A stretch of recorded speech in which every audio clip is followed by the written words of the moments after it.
sur l'antenne d'Europe 1. Bonsoir Lali. Bonsoir Olivier, bonsoir à tous les auditeurs nocturnes. Merci Bonsoir pour Lali. l'invitation. Je vous en prie. Lali est-il le diminutif d'un prénom ou c'est votre prénom d'origine? C'est mon nouveau prénom. C'est Je ne me suis votre pas nouveau toujours prénom. appelée comme ça. D'accord, J'ai été baptisée Aurélie à la naissance d'accord, et j'ai choisi de changer de prénom après un événement traumatisant, un viol en réunion. Et c'était une façon de pouvoir me reconstruire que d'accord, de demander vraiment de changer de prénom. Voilà, d'accord. donc Alors, depuis un certain paquet d'années, je m'appelle Lali. Lali, d'accord. Et si je vous pose cette question, c'est juste parce qu'on prénomme ma femme Lali, qui s'appelle Valérie à la base. Donc, c'était par pure curiosité, vraiment. Alors, Lali, vous avez 47 ans, c'est ça? Ouais. Vous nous appelez de Paris?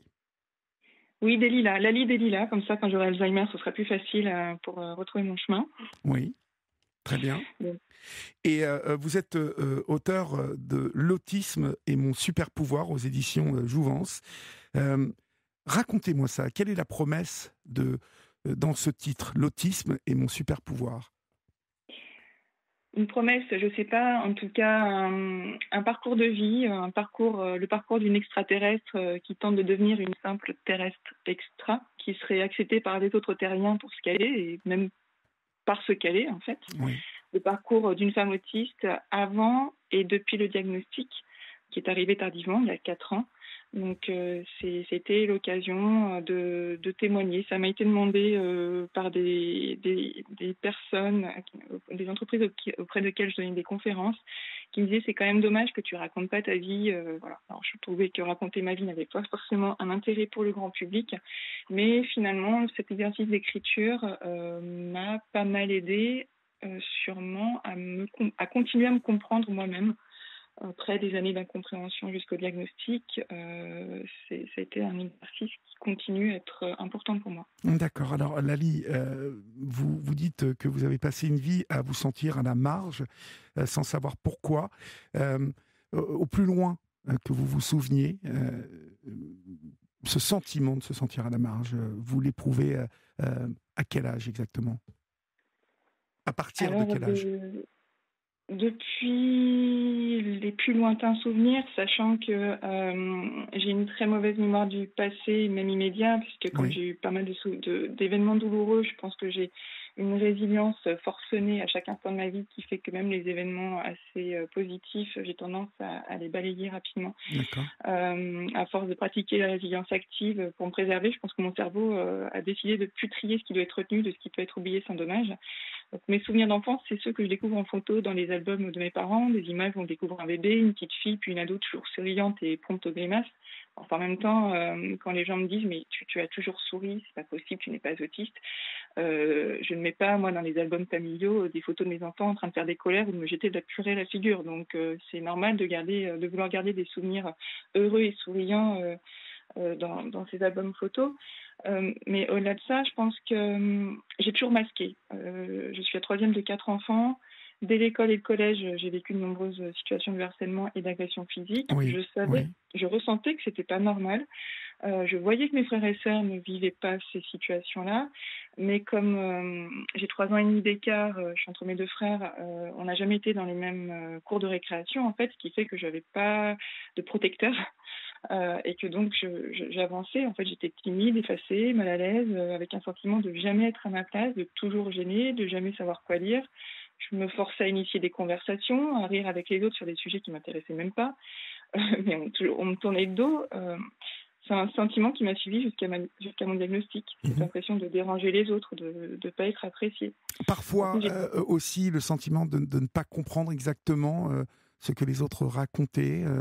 Je ne sais pas, par exemple, des histoires drôles, du deuxième degré. Est-ce que vous vous êtes senti plusieurs fois à part dans ce type de situation? Ah mais complètement, et ça continue aujourd'hui en fait. Alors je pense que le second degré, je ne le détecte pas intuitivement, c'est un gros effort et intuitivement je pense que je savais qu'il y avait quand même un sujet de communication avec les autres et donc je me suis jetée à corps perdu dans les dictionnaires pour apprendre des pages entières de définition de chaque entrée du dictionnaire et de chaque sous-entrée de chaque entrée du dictionnaire, ce qui fait que j'apprends par cœur des expressions qui sont toutes faites. Tout à l'heure vous avez utilisé avec Maëlle, l'expression entre la poire Poire et et le le fromage. fromage, voilà. Voilà, c'est des choses que je visualise. Du coup, j'ai une poire, le fromage, mais Je ne suis pas sûr que ça soit la bonne expression en plus. Donc, je suis désolé si je vous ai induit en erreur, mais je ne sais pas si ça existe entre la poire et le fromage. Enfin, poire et le visiblement, dessert, peut-être. Bon, ni peut-être le fromage. Florian ni Laurent n'ont l'air comme vous, ils ont découvert. Et je pense que Ah, si, ça Bon, existe, me dit d'accord. Florian. Ça existe, Mais visiblement. voilà, il y a plein d'expressions tout le temps. Hier, j'ai un collègue qui a utilisé l'expression briser le plafond de verre. Je l'ai regardé en me disant, enfin, je regardais en l'air. Je me dis, c'est quoi un plafond de verre? Donc, intuitivement, je comprends pas forcément le second degré, c'est évident. Et c'est ce qui peut me mettre en difficulté de communication avec les autres parce que je demande très souvent à ce que les gens précisent leurs propos, Oui, non pas pour leur faire remarquer éventuellement qu'ils s'expriment pas comme il faudrait ou dans un bon français. C'est pas du tout mon intention. Mon intention, c'est de les comprendre pour pouvoir leur apporter une réponse qui me permette d'être comprise, en fait. Et ça, souvent, on va vous dire des personnes autistes qu'on n'est pas aimable, qu'on a tendance un petit peu à trop reprendre les gens. C'est jamais par malice que ça se déroule comme ça. C'est au contraire dans un effort désespéré de comprendre et de communiquer avec les autres. d'accord. Vous avez évoqué tout à l'heure un épisode, vous m'avez parlé d'un viol en Ouais. réunion. Euh, Est-ce qu'il a une relation aussi directe avec votre handicap? Est-ce que vous êtes retrouvé dans une situation que vous ne compreniez pas Mm. à cause de Alors, cela? Mais peut-être n'aviez-vous pas probablement. décidé d'en parler, je ne sais pas, vous l'avez évoqué, donc je me permets de vous poser la question, mais vous n'êtes pas obligé on n'est pas obligé d'aller sur ce terrain-là si vous ne le souhaitez pas, hein.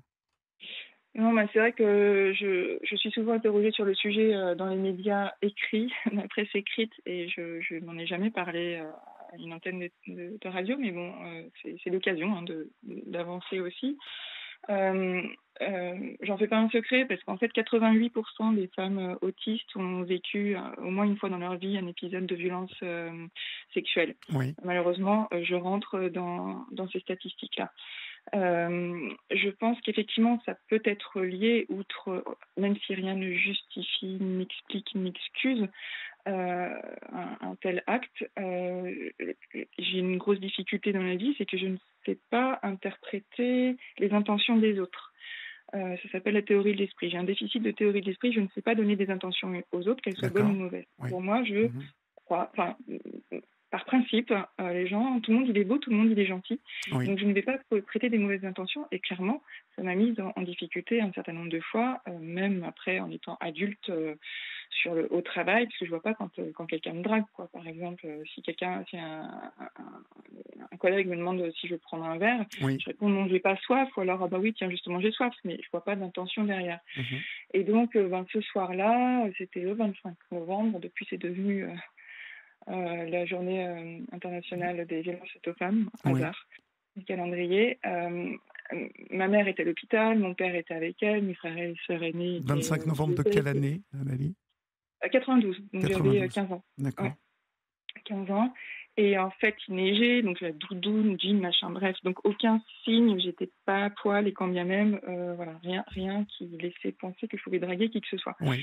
En fait, quand je suis tout le temps en train de compter parce que l'extérieur, le monde qui est extérieur à ma maison me fait extrêmement peur et donc pour pouvoir affronter ce monde, j'ai besoin d'avoir des repères. Et pour ça, je compte beaucoup. En fait, je suis tout le temps en train de compter mes pas. J'ai besoin de savoir, je sais exactement combien de pas me mènent jusqu'à la boulangerie, jusqu'aux marches du métro, combien de marches il y a dans le métro. Oui. J'ai toujours les Oui. mêmes trajets typiques, etc. Oui. Et ce soir-là, j'allais à la boulangerie tête baissée en comptant mon nombre de pas.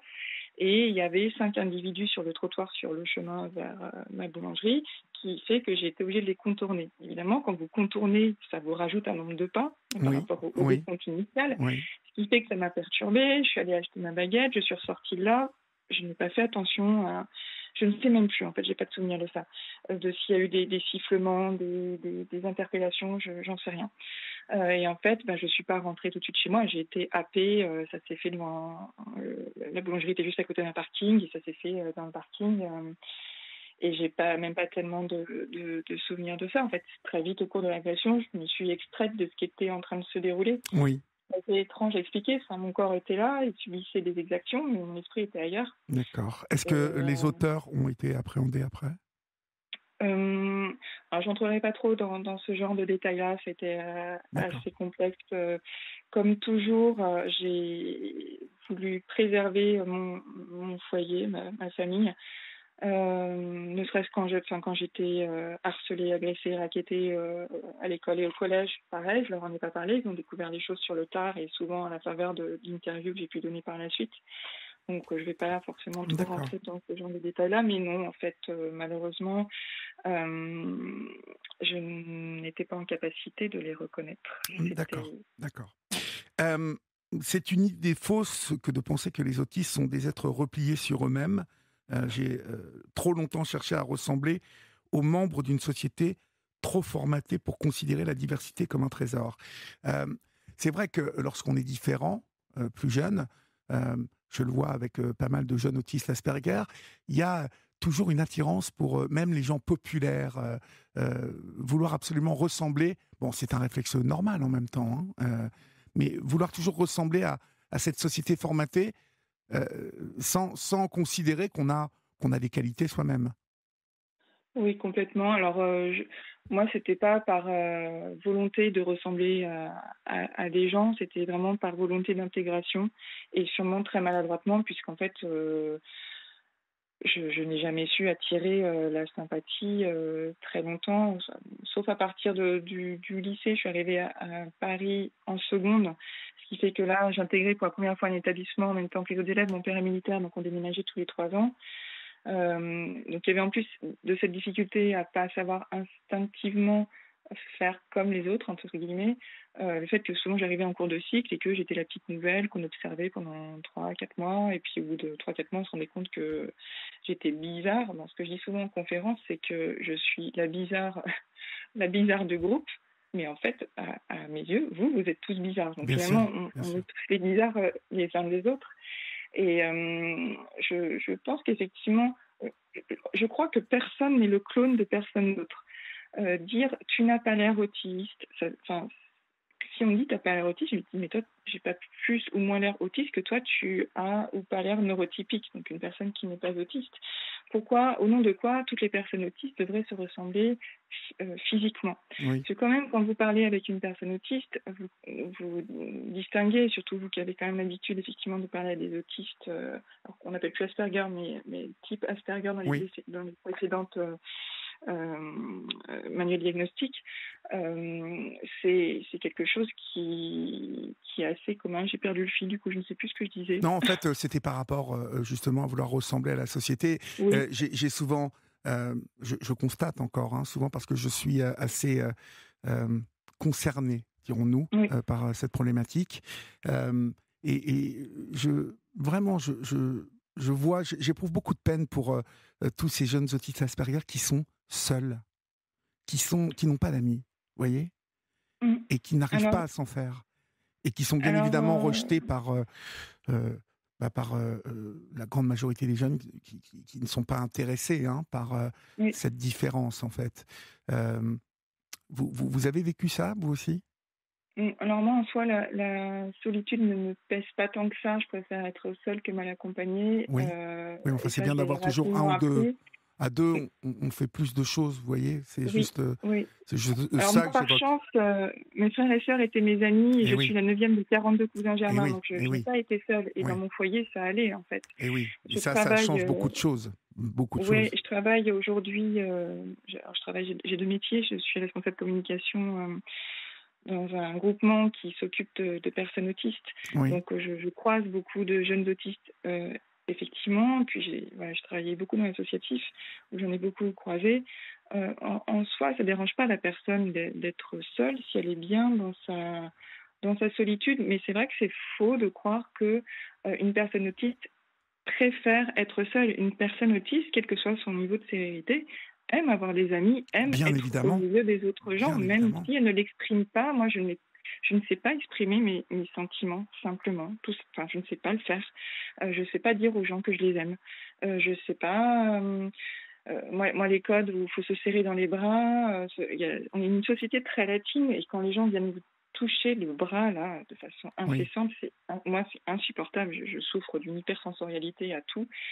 Et ça, c'est quelque chose qui gêne les gens parce que les gens s'attendent à ce que vous démontriez physiquement ce que vous ressentez à l'intérieur. Oui. Et en fait, ça m'est même, il y a pas, il y a peut-être 1 ou 2 ans, mon mari m'a même dit, mais est-ce que tu m'aimes?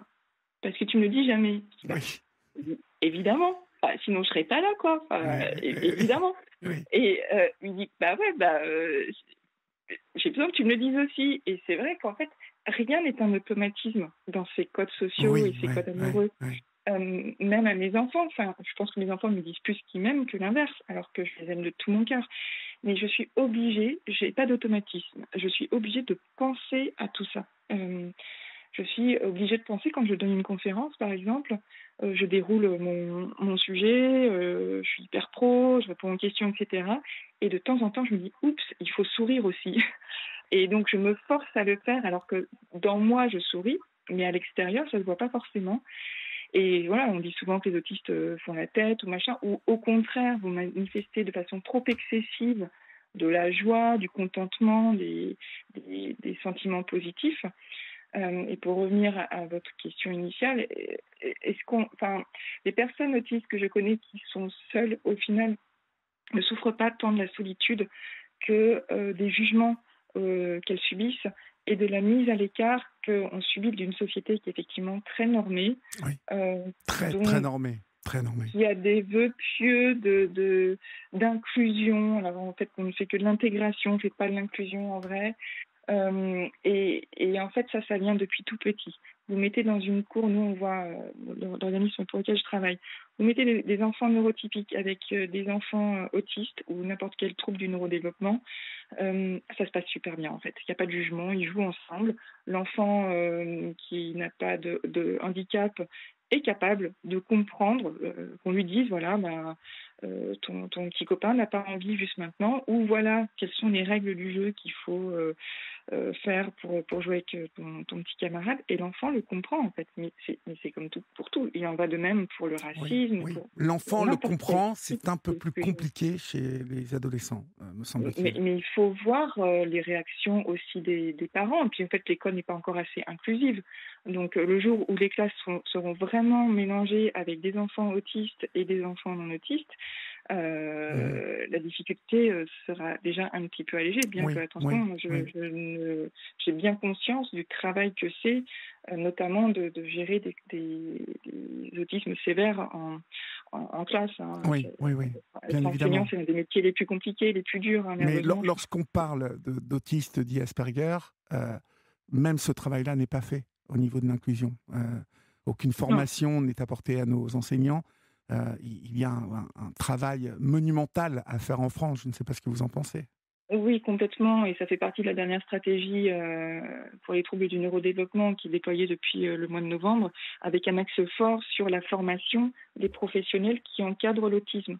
Les professionnels, ça va être les professeurs, ça va être les professions médicales, paramédicales notamment, mais parce qu'ils ne sont pas du tout armés, on ne leur a pas appris. Oui. Jusqu'à il y a peu de temps, en fait, les troubles du neurodéveloppement, c'était peut-être un module sur les 6, 7, 10 années d'études des médecins. Mhm. Et aujourd'hui, il faut que c'est devenu une obligation de formation. Et c'est pour ça que vous avez plein de psychiatres aussi, donc des médecins, qui n'ont pas été formés à ce type de handicap, et que je reçois des messages sur Instagram de followers qui me disent je me suis tellement reconnue dans tes propos que je suis allée consulter un psychiatre, et qu'il m'a dit non, c'est pas possible madame, vous êtes une femme, donc vous pouvez pas être autiste. Ah bon, Et des on est psychiatres encore ont là. répondu ça? Oui, un C'est psychiatre. Alors en dingue. Normandie, je ne pointe pas la Normandie du doigt, ma grand-mère était normande, mais oui, on entend encore ça. Et c'est-à-dire que le diagnostic est compliqué, surtout chez la femme. Aujourd'hui, on parle de 700 000 personnes autistes en France, mais c'est Mais très c'est énorme. sous-évalué. Oui. Et je fais partie de cette génération de personnes qui, 47 ans, je sais que vous avez régulièrement des personnes qui viennent témoigner sur votre antenne Complètement. qui ont à peu près dans cette tranche d'âge-là. Voilà, on voit qu'on n'a pas été diagnostiqué quand on était petit. En fait, le diagnostic d'autisme Asperger, tel que vous nommez, il est arrivé tard, en fait. Pourquoi d'ailleurs Pourquoi d'ailleurs ne parle-t-on plus d'autisme Asperger, en fait? Alors, pour plusieurs raisons, la notion de syndrome d'Asperger, elle est utilisée jusqu'en 2013 pour désigner une forme d'autisme définie cliniquement en 81 par Lorna Wing, à partir de la psychopathie autistique décrite par Hans Asperger en 1944. Bon, D'accord. ça, c'est un peu technique. En fait, il était distingué d'autres formes d'autisme. Il a intégré des classifications pendant très longtemps, jusqu'en 2013, donc à peu près. On parlait, même dans les manuels diagnostiques, de troubles envahissants du développement. Les Oui, TED oui. étaient répartis en plusieurs catégories: l'autisme, le syndrome d'Asperger, les TED non spécifiés et le trouble désintégratif de l'enfance. Et ils se sont dit que ce serait quand même d'avoir une approche plus évolutive des troubles du spectre de l'autisme et d'en créer un spectre, parce qu'en fait, si vous dites il est autiste Asperger, il est autiste de Kanner, il est Oui, on autiste va pas s'en ceci, cela. sortir, ouais. Oui, puis même en fait, c'est comme si vous classifiez les gens. C'est-à-dire que moi, si on me dit je suis autiste Asperger, c'est-à-dire que je réponds à tel critère de diagnostic, point. Or, les critères de diagnostic, les critères n'évoluent pas, mais en tout cas, la manifestation de l'autisme peut évoluer et être fluctuante tout au long de sa vie. Mmh. Il y a des moments où vous êtes moins bien, il y a des moments où vous êtes plus fatigué, il y a des moments qui sont compliqués dans votre vie parce que vous avez des événements douloureux, ou peut-être même des joies. Hein. Quand vous devenez maman, pour toutes les femmes, c'est un grand bouleversement.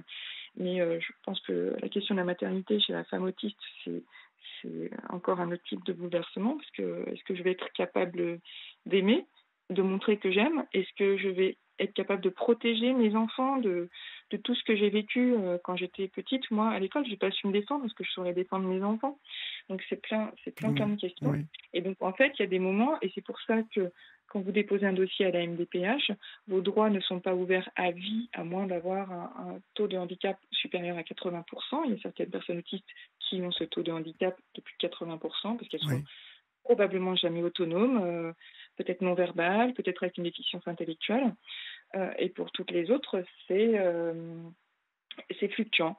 Et donc, il y a des moments, là par exemple, j'ai fait une demande lors de mon premier dépôt de dossier MDPH. J'ai fait une demande de reconnaissance en qualité de travailleur handicapé, parce Oui. que clairement, à ce moment-là, je ne pouvais pas être en emploi sans avoir un accompagnement de mon employeur et des aides qui peuvent exister par la GFIP, etc.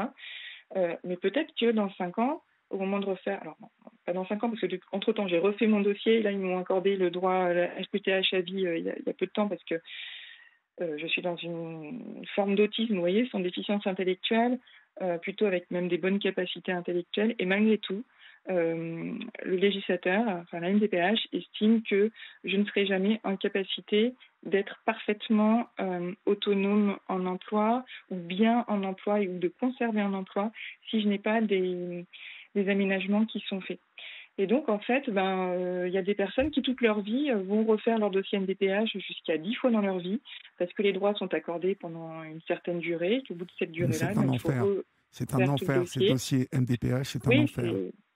Ouais. c'est complexe. Et il y a beaucoup de gens qui, finalement, se disent qu'ils préfèrent pas le faire plutôt que perdre leur santé mentale en le faisant. Mais moi, je suis convaincue qu'il faut le faire jusqu'au bout. Oui, il faut le faire Euh, jusqu'au bout, mais ça serait bien que la MDPH simplifie un peu les choses, si vous voulez mon avis, parce que c'est vraiment très compliqué et pour beaucoup de personnes, c'est un chemin vraiment de croix. Donc, oui, je trouve absolument. que c'est encore très et trop compliqué lorsqu'on sait en plus que on évoque des personnes qui sont en situation de faiblesse, quoi, et qui Mm. parfois sont tout seuls et ne peuvent pas le remplir tout seuls. Donc, Non, mais mais complètement. revenons à vous, si vous le voulez bien. Euh, Au moment d'aborder d'abord vos études, vous êtes allé au bout jusqu'au bac ou qu'avez-vous fait? Oui, j'étais plutôt brillante, donc je suis allée jusqu'au bac, et après j'ai fait des études à la fac. J'étais prise en hypocagne après le lycée, mais je me sentais pas, j'ai jamais eu l'esprit de concours ni de concurrence. Donc je suis allée en fac de lettres, bon pas par dépit, mais voilà, parce que c'était comme ça. En fait, fin de seconde, je pouvais faire toutes les sections, et puis je sais pas, je me suis retrouvée en lettres. mais en prenant toutes les options scientifiques au bac, parce que quand même, je suis très attachée à ça. Donc, études littéraires avec un double cursus, lettres modernes et ancien français, parce que j'ai tendance à rapidement m'ennuyer. Et à l'issue de ça, alors on l'a bien planqué à la fac, à la Sorbonne, on n'avait pas besoin de pointer, donc j'allais en cours, mais j'avais pas besoin de me faire des amis, ça allait. Puis bon, j'avais un petit groupe de copains par ailleurs, et ça me suffisait bien comme ça. Et puis après, j'ai tenté des concours d'entrée en école d'orthophoniste, que j'ai eu, mais en province, et comme c'est l'été où j'ai rencontré mon mari, je me suis dit non, je vais plutôt rester à Paris, j'ai cherché un job à Paris. Et c'est comme ça que mon parcours professionnel a commencé. Ça n'a pas été une ligne droite. J'ai commencé, c'était les années 2000, donc les premières startups, bulle Internet, tout le monde se rachète, tout le monde ferme, tout le monde. Enfin, donc j'ai commencé comme ça, avec quelques boîtes qui ont été rachetées, les unes, les autres, donc des licenciements les uns après les autres. Et puis, je suis arrivée après rapidement dans l'édition. Le mot me passionne, donc j'étais à mon compte, bien planquée dans mon salon, c'était parfait. Un minimum d'interaction sociale professionnelle, mais juste celle que je choisissais, donc c'était très bien. Entre-temps, j'étais mariée, un premier enfant. Et puis finalement, c'était un moment de ma vie où ça allait tellement bien, enfin, hyper optimiste, plus de vicissitudes. Je me suis dit, bon, allez, 2007, t'as 30 ans, et il est temps de trouver un job salarié pour avoir des congés payés et un salaire fixe. On a les rêves qu'on a. Oui. Et j'ai intégré une boîte dans le privé. Et au bout de quelques semaines, j'ai réalisé, enfin, je sais pas, il y a quelque chose qui était étrange. Enfin, je sentais qu'il y avait un truc qui n'allait pas avec les collègues. Boîte quasiment que masculine. Il y avait quelque chose, enfin, il y avait un truc. Et rapidement, je me suis rendu compte que l'entreprise, c'est une cour de récréation pour adultes, et dans lesquelles on retrouve les mêmes biais et déviances que dans certaines cours de récréation pour enfants, Oui. avec les chipotis, les jalousies, les machins, les exclusions, etc. Et bon, j'ai commencé à redescendre un petit peu de mon petit nuage de nouvelles salariées. Et puis, bon, ça c'est fini. Il se trouve que mon employeur m'a fait des avances que je n'ai pas détectées comme étant telles. Et il a fallu qu'il me dise qu'il avait envie de coucher avec moi pour que je réalise que c'était le cas. Bon, donc, je lui ai sorti l'article 212 du Code civil que tout le monde Vous avez bien connaît, fait. et que voilà, quand vous vous mariez à la mairie, vous devez fidélité, patati patata à votre conjoint, et que donc, en fait, ce n'était juste pas possible, puisque lui était marié à la mairie, moi mariée à la mairie, on n'était pas mariés ensemble. Ah oui, oui. Donc l'article 212 s'appliquait pour chacun de nous. Oui. C'est ce que je lui ai répondu. Je pense qu'il m'a pris il a pensé que je me moquais de lui, mais c'était juste un texte de loi en fait. Nul n'est censé ignorer la loi. Donc voilà, c'était un peu compliqué la fin de cette expérience-là. Première expérience en entreprise d'une violence assez inouïe. Et puis après, je me suis orientée dans la communication. Je me suis beaucoup formée toute ma vie. J'ai une soif d'apprendre. Mes enfants me reprochent de trop travailler tout le temps. Je ne sais pas faire autrement. Et au fur et à mesure, j'ai cumulé beaucoup d'anxiété. Parce que donc en 2007, dans cette première boîte, j'ai rencontré une jeune fille que j'avais prise en stage. Et qui, elle, était en processus de diagnostic d'autisme Asperger. On appelait encore ça comme ça à l'époque. Je ne savais pas ce que c'était. Je n'en avais jamais entendu parler. J'avais plein de préjugés sur l'autisme. Et quand elle m'en a parlé en toute simplicité, en fait, cette personne-là, j'ai passé parmi les 5 plus beaux jours de ma vie, les plus épanouis de ma vie, Oui. parce que tout était simple, en fait. Tout nous reliait. Enfin, quelqu'un me comprenait intuitivement. Enfin, je comprenais quelqu'un intuitivement. On n'était pas obligé de parler pour passer du bon temps ensemble. C'est un truc fou. Enfin, chez les neurotypiques, si vous êtes au resto, vous parlez. S'il y en a un des deux qui parle pas, l'autre il demande s'il y a un problème. Non, moi en fait je parle pas. C'est juste que je parle pas, quoi. Enfin, voilà. Et donc, je me suis tellement reconnue dans ses traits à elle que j'ai regardé un petit peu sur Internet ce que c'était que cette histoire d'autisme Asperger. J'ai fait des tests qui n'avaient pas de visée scientifique sur Internet qu'il ne faut pas faire, mais j'ai fait quand même. 99% de chance, de risque, non, de chance d'être autiste. J'ai fait faire les mêmes à mon mari pour voir, vérifier, donc à peu près 2%. Bon, il y a peut-être un truc entre les deux. Et j'ai voulu me faire diagnostiquer à ce moment-là, sauf que c'était 2 ans d'attente dans les hôpitaux parisiens, dans les centres de diagnostic. Et je me suis dit, bon, à 30 ans, ok, ça y est, j'ai compris, en fait. J'ai compris pourquoi tu n'arrives pas à être une terrestre comme les autres.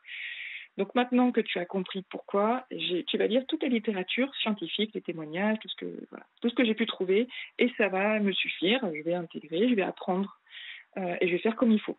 Sauf qu'en fait, une personne autiste, même sans déficience intellectuelle, ne sait pas imiter parfaitement bien. En tout cas, pas jusqu'au bout. Et j'ai beau connaître la théorie, la pratique, c'est ça qui défaille chez moi. Quand je parle avec ma psy, pendant tout le mois, je note des petites situations dans un petit carnet dans lesquelles je me dis tiens, c'est bizarre, moi j'ai réagi comme ça, en face ça a semblé étonnant, ou inversement, j'ai pas compris ce qu'il a dit, etc. Et donc on décortique tout ça. Et elle me dit ah oui, effectivement, dans telle situation, c'est plutôt telle réaction qu'attend le neurotypique. Donc ok, je note la réponse et j'apprends. Sauf qu'en fait, une situation ne se reproduit jamais exactement à l'identique. Oui. Peut-être que vous, Olivier, là, ce soir, vous me dites une phrase. Bon, ok, très bien. Peut-être que demain, une autre personne me dit exactement la même phrase. Mais vu que c'est une autre personne, vu que c'est dans une autre pièce, vu qu'elle n'est pas coiffée pareil, le moindre changement, le moindre truc qui va varier dans l'environnement fait que je vais me demander si ça veut dire la même chose et si donc il faut que j'ai la même réaction que la fois d'avant. C'est un travail de chaque instant qui est c'est spontané. Hein. Je ne me force pas à le faire, c'est comme ça, je ne sais pas faire autrement. Mais vous imaginez à quel point on peut finir fatigué. J'imagine parfaitement. Enfin, en tout cas, je tente d'imaginer, mais on va évoquer maintenant le diagnostic. Ouais. On a une petite minute 30 pour en parler et on prendra le temps d'en parler après l'info. Mais ce diagnostic, il tombe dans quelles circonstances, en fait, suite à ces 5 jours passés avec cette collègue?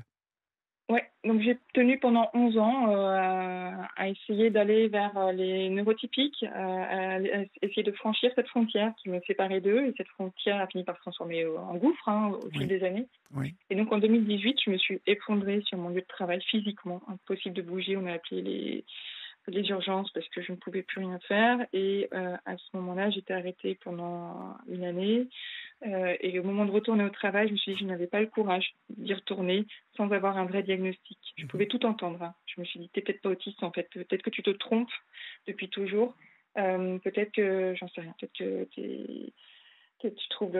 tu souffres d'un trouble borderline, d'un dédoublement de la personnalité, j'en sais rien, de schizophrénie. Je m'en fichais. Je voulais avoir mon diagnostic pour pouvoir avoir l'accompagnement qui allait bien avec. Et donc, en tout début 2020, j'ai cherché à me faire diagnostiquer, quel que soit le temps d'attente, pour retourner en entreprise en étant armée, savoir qui j'étais déjà, et pour pouvoir être accompagnée médicalement et professionnellement également. Mmh. On va continuer à évoquer cela après l'info qui arrive à grands pas sur Europe 1. Et vous nous expliquerez, une fois le diagnostic tombé, ce que cela a changé dans votre vie, parce que il y a, j'en suis sûr, beaucoup d'auditeurs et d'auditrices ce soir qui peuvent vivre ce même type de choses et qui n'ont pas encore percuté sur le fait qu'un diagnostic peut changer et surtout éclairer leur vie. On se retrouve dans quelques secondes, enfin quelques minutes, Lali, à tout de suite. Il est 23h passé de 7 minutes, vous êtes sur Europe 1 et si vous nous rejoignez maintenant, c'est la libre antenne d'Europe 1 et vous le savez, vous pouvez composer le 01 80 20 39 21. Je suis là pour vous écouter et j'espère que j'aurai ce plaisir partagé de vous écouter, chers amis. Pour l'instant, nous sommes avec Lali qui est l'auteur de L'autisme et mon super pouvoir, aux éditions Jouvence. Depuis le début de cette émission, nous évoquons avec Lali l'autisme et comment on peut vivre l'autisme, cette différence, tout un moment de notre vie sans apprécier cette différence qui est un véritable trésor. Nous allons continuer à écouter Lali et conclure avec elle, mais avant cela, vous savez que vous retrouvez tous les soirs de 20h à 21h sur Europe 1 Elisabeth Assaé pour La France bouge, et Elisabeth demain parlera du milieu médical. Elle reçoit pour cela le professeur Robert Sigal, directeur général de l'hôpital américain de Paris. Vous le savez, La France qui bouge, c'est le milieu des start-up, le milieu des entrepreneurs. Et chaque jour, on met à l'honneur les audacieux. Retrouvez donc Elisabeth Assayag et toute son équipe du lundi au jeudi de 20h à 21h sur Europe 1 dans La France bouge. Lali, donc ce diagnostic, qu'est-ce qu'il change quand il tombe? Alors, c'était une vague de soulagement. D'abord parce que je ne m'étais pas trompée sur moi-même dans mon autodiagnostic, et puis parce que le diagnostic non seulement me permettait de donner un sens à tout ce que j'avais vécu, mais surtout m'offrait la perspective d'un nouveau départ en toute connaissance de cause. J'ai fait la paix avec moi-même, je pense que c'est peut-être ce qui est le plus important. J'ai cessé de me croire illégitime, de culpabiliser parce que je ne parviens pas à coller à la norme. Mais j'y suis pour rien en fait. C'est pas que je ne veux pas, j'ai passé ma vie à essayer, Oui, mais bien sûr. c'est parce que je ne peux pas. Et aujourd'hui, j'ai conscience de mes limites. Il y a toujours cette espèce de suspicion quand vous avez un handicap invisible, et 80% des handicaps sont invisibles, vous le rappelez régulièrement. Une espèce de suspicion à devoir prouver les choses. Est-ce que tu es sûr? Est-ce que vraiment est-ce que c'est pas moins pénible à vivre parce que ton handicap est invisible? Moi, je peux pas prouver que je suis autiste, et je n'ai pas à le faire d'ailleurs. Donc cette espèce de suspicion qui est liée aussi au fait que il y a une représentation dans les médias de l'autisme qui est quand même tellement caricaturée. Il n'y a pas très longtemps, j'ai été contactée par une chaîne de télévision qui voulait faire un film dans lequel on verrait vraiment des personnes autistes, adultes et enfants. Donc ils m'ont demandé d'envoyer ma photo et puis quelques lignes de présentation. Et au bout de quelques semaines, ils m'ont répondu, alors non, désolé, mais vous n'avez pas l'air assez autiste. Ouais, on en Mon est Dieu. encore là en fait. Ouais. Donc voilà, celui qui a l'air autiste, c'est celui qui montre, qui a des signes physiques, etc. Il suffit que vous viviez un petit peu avec moi pour vous Mais rendre compte comment en fait de vous voyez ce que vous nous racontez, c'est l'exemple même de la non-connaissance et le gouffre qui existe entre ces deux mondes, en fait. Ouais. Nous sommes très, très en retard en France. Et franchement, bon, enfin, Oui, je et doute que nous rattrapions ce retard. on doit prouver à chaque instant. Une personne qui est en fauteuil roulant, si jamais il y a 3 marches à gravir et qu'il n'y a pas de rampe d'accès, jamais, je vais espérer, vous me direz, ça va, c'est 3 marches, c'est pas compliqué, lève-toi et marche, tu vas y arriver. Jamais vous feriez ça, même pour Jamais. 3 marches, Jamais. même pour 2 marches. Eh ben, une personne qui a un handicap invisible, et notamment un trouble du neurodéveloppement, en fait, ces 3 marches, j'essaye de les gravir virtuellement, enfin métaphoriquement, je ne sais pas comment on dit, à chaque instant. Je me fais violence pour ça depuis toujours. Mais aujourd'hui, mais j'y arrive pas en fait. C'est pas que je ne veux pas, il n'y a pas de mauvaise volonté, c'est que je ne peux pas, parce que mon handicap fait que je ne peux pas. Donc j'ai plus envie d'avoir à me justifier, je veux bien expliquer autant que vous voulez. Le handicap n'est jamais une excuse, je ne me cache jamais derrière mon autisme. J'ai d'autres troubles du neurodéveloppement, mais donc l'autisme en particulier, pour prendre ça pour excuse, jamais, et aucune personne en situation de handicap ne le fait. En revanche, ça permet d'expliquer beaucoup de choses. Et donc, avec ce diagnostic, j'ai repris vie, celle à laquelle j'ai droit, avec mes forces, avec mes faiblesses, avec l'accompagnement et les aides dont j'ai besoin. Je me suis sentie autorisée à vivre telle que je suis intrinsèquement, en fait, au grand jour. Plus besoin de me cacher, plus besoin de m'excuser pour tout, pour rien. Et tant pis si ça dérange. Et depuis, dans des situations qui sont un peu compliquées, comme les transports en commun, dans les salles de spectacle, etc., j'ai toujours un badge sur lequel est marqué autiste avec, comme une superwoman, en fait, le poing en l'air, Oui. pour que, en fait, parce qu'on a le droit, en tout cas, j'ai une carte mobilité inclusion qui me permet d'avoir un accès prioritaire aux places assises. Oui. Bon, quand vous n'êtes pas enceinte, avec une canne, une personne âgée, un fauteuil roulant, etc., personne ne se lève pour vous laisser la place. Ce qui s'explique peut-être par le fait que les pictogrammes dans les transports en commun ne mettent pas le pictogramme de handicap invisible, handicap ou autisme, etc. En fait. Donc en fait, c'est comme si vous demandiez quelque chose qui n'était pas indu, même sur présentation de la carte mobilité inclusion. Enfin bref. Donc j'ai appris, depuis le diagnostic, j'ai appris à me connaître avec toute la complexité de mes spécificités liées à l'autisme. Et je parle bien de mon autisme en fait. Il y a autant de formes d'autisme qu'il y a de personnes autistes. Je ne m'exprime jamais au nom de qui que ce soit. On a évidemment des traits communs, il y a un diagnostic, il y a quand même des tests qui vous permettent de définir ce diagnostic-là. Mais quand mon livre s'intitule L'autisme est mon super pouvoir, c'est pas l'autisme est un super pouvoir, c'est mon super pouvoir parce que j'ai décidé que mon handicap ne serait pas un fardeau. Je ne porte pas un handicap. Très souvent, on entend cette expression-là. J'ai décidé de ne pas ou de ne plus le subir, de ne pas le porter, en tout cas, enfin, le moins possible, quoi. J'ai choisi de l'apprivoiser, de vivre avec. De toute façon, j'ai pas le choix. Hein. C'est pas une maladie, donc on peut pas en guérir, ça ne se soigne pas. Alors autant faire avec. De toute façon, on est ensemble depuis toujours, mon handicap et moi, donc voilà, et on finira ensemble. Donc Oui. j'essaye de sensibiliser. Je crois que c'est la seule bonne chose que je puisse réussir à faire, sensibiliser mon environnement proche. Alors ça a créé, quand j'ai annoncé mon diagnostic, il y a évidemment eu des gens qui se sont détournés. Je dis évidemment, c'est peut-être pas d'ailleurs une logique, mais voilà, des gens qui ont remis en doute. Tu devrais aller voir un autre psychiatre. Ouais, Moi, je connais ouais. un autiste, il n'est pas comme toi. Ouais, t'en connais un sur 50 millions. Bref. Donc, Ouais. On voit encore toute l'incompréhension et oui, toute cette différence dont vous parlez. Mais au moins maintenant, vous en faites une force, on l'entend et je m'en réjouis pour vous, ma chère Lali. Je rappelle que vous avez écrit le livre L'autisme est mon super pouvoir aux éditions Jouvence et qu'on peut vous retrouver sur votre site Atypic at Work. Atypie at Work, ouais. Atypie, donc c'est voilà, ATYPIEATWORK. Atypie at work.fr.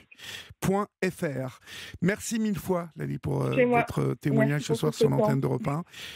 Et puis, bon vent à vous, ma chère. Merci, Olivier. Au revoir. À bientôt. À bientôt. Au Bonne revoir. soirée.